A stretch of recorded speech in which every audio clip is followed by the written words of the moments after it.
Hey guys, I haven't posted in a little bit, at least not consistently, and probably about 2 weeks really. And I just wanted to get on here and, tell y'all a little bit about some goodness. First, I want to say that, like, when you're walking close to Christ, that, and although He is protecting you from the enemy, that doesn't mean that the enemy is not going to try to poke at you. In fact, sometimes I probably think that the more that you are, being faithful in your walk with Christ, the more that the enemy is going to mess with you and be like, "Are you sure? Are you sure? Are you sure?" But God said, "No weapon formed against me shall prosper." He didn't say that the weapon won't form and be there. It will be there, it just won't prosper. Anyways, Sunday morning, I went to church. And so I go to church at 9 because I go to a class. It's about an hour and a half long. And then I go to service at 11. It was like a 30-minute break in between where I normally just go and sit in the room that church is in. I can't remember the name of it. I normally just kind of sit there. Sometimes I'll get a donut or coffee or whatever, but usually I just sit there for about 30 minutes and don't do a whole lot of anything. Anyway, so Sunday I went to my class at 9 and I was about 45 minutes into my class when I got not one but two text messages that were not very nice. And immediately after I got these text messages, I was extremely upset. I was no longer focused on the lesson or what was going on in class at the time. I probably sat in class for another 15 minutes. The entire time I wanted to just kind of let the teacher know, "Hey, I'm leaving and this is why I'm leaving." But at the same time, we were watching a sermon with an important lesson, and I didn't want to take the attention off of God and put it on me when what I was going through is so insignificant compared to what they're learning about Christ. About 15 minutes after I got the text, I just kind of got up and walked out of class. And I go into the foyer of the church and I make some phone calls. And I'm very distraught and I'm crying a whole bunch. 11 rolls around and go to church. Every week during worship, I go to the front and there's an elder that I pray with that I've been talking to about my situation and the people involved in my situation. And every Sunday, or not even just every Sunday, every day I pray for my enemies. I just do it twice as hard on Sunday because on Sunday I'm praying with a fellow Christian about it. And so I'm talking to him about what's going on and I'm just crying and I'm beside myself and I'm upset and he's wonderful. I love him.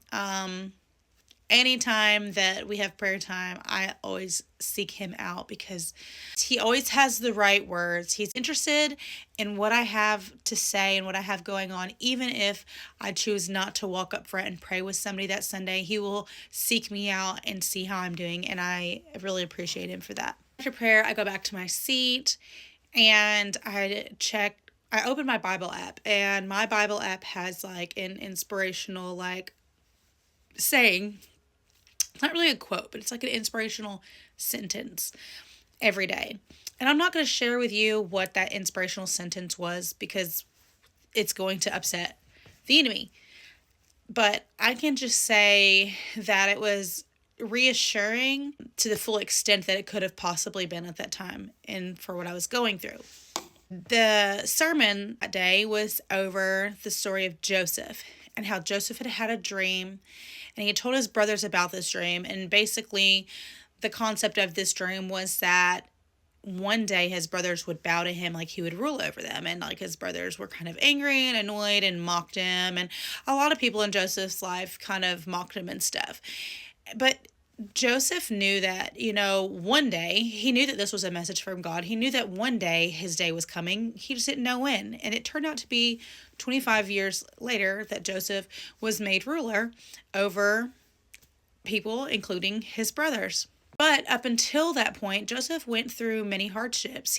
He was mocked by his brothers. He was sold into slavery. He did jail time for choosing not to engage in sin. And there were people that Joseph has helped out in his life that kind of forgot about him in his time of need. One of the life lessons the preacher had inserted along with that sermon was the hardships of today can be the stepping stones to blessings tomorrow. And that was just huge for me because these people who are being mean and nasty to me and attacking me, it hurts right now. And it doesn't feel good, but I know that those are going to play out as blessings in the long run. And so although all that happened, it's like God immediately got to work. He made sure that the sermon that he was preaching, that it had a message in it that I needed to hear. And I was praying for that and hoping for that immediately when I got those text messages and went into a panic. I was hoping that immediately that God would just be there to like wrap me up and be like, calm down, child. I got this. You're going to be okay. And he really was. Anyways, there's a second way that God has shown up for me this week. So today is Wednesday, or it's Thursday now, Monday. I was talking to my mom on the phone. As you know, my nephew Jay has broken his back and he is wheelchair bound, at least for the time being. We're praying that, he regains feeling in his legs again someday. Well, me and my mom were talking about fundraisers, and we thought that there was a big benefit going for Jay that I think sort of ended up being more wishful thinking, and there wasn't as much forward movement with the benefit as what we were led to believe, which me and my mom were like, we need to do something. There's still a need that needs to be met when it comes to the financial needs for Jay and for his mother and for their new lifestyle. And so I had told her, I was like, I'm going to make a post tomorrow and we'll do an online auction. And from now until May, we will collect items that we will do for this auction. Everything will be online. I'll post one thing at a time. We'll get a lot of attention and advertise it up until then. And yeah, we'll just do it that way because we didn't have the money to pay for a venue. We agreed on that. I went to sleep. And the next morning, I wake up and I get a phone call. And that phone call is from the owner of East Street Pawn and Jewelry here in town. And they want to donate a gun for a raffle for Jay. And I was just like, I hadn't even opened my mouth to let anybody know that there was a need. And before I could even open my mouth, God had put this need in the hearts of others and on the mouths of others. It had landed on the right ears. And when I called and was speaking to this man, out of his mouth was like, God put it on my heart to do this. And I was just like, before I said anything, nobody knew. And he came to us with exactly what we needed before we could even say anything. And I was just moved to tears. And I just called my mom, so excited to share the news with her. And I just want to share that with y'all. Ever since I have gotten so super close and been like walking faithfully with him and exercising my faith and talking to him daily, he is everywhere. He is everywhere all the time. It feels good. And yeah, I had to share that goodness with y'all.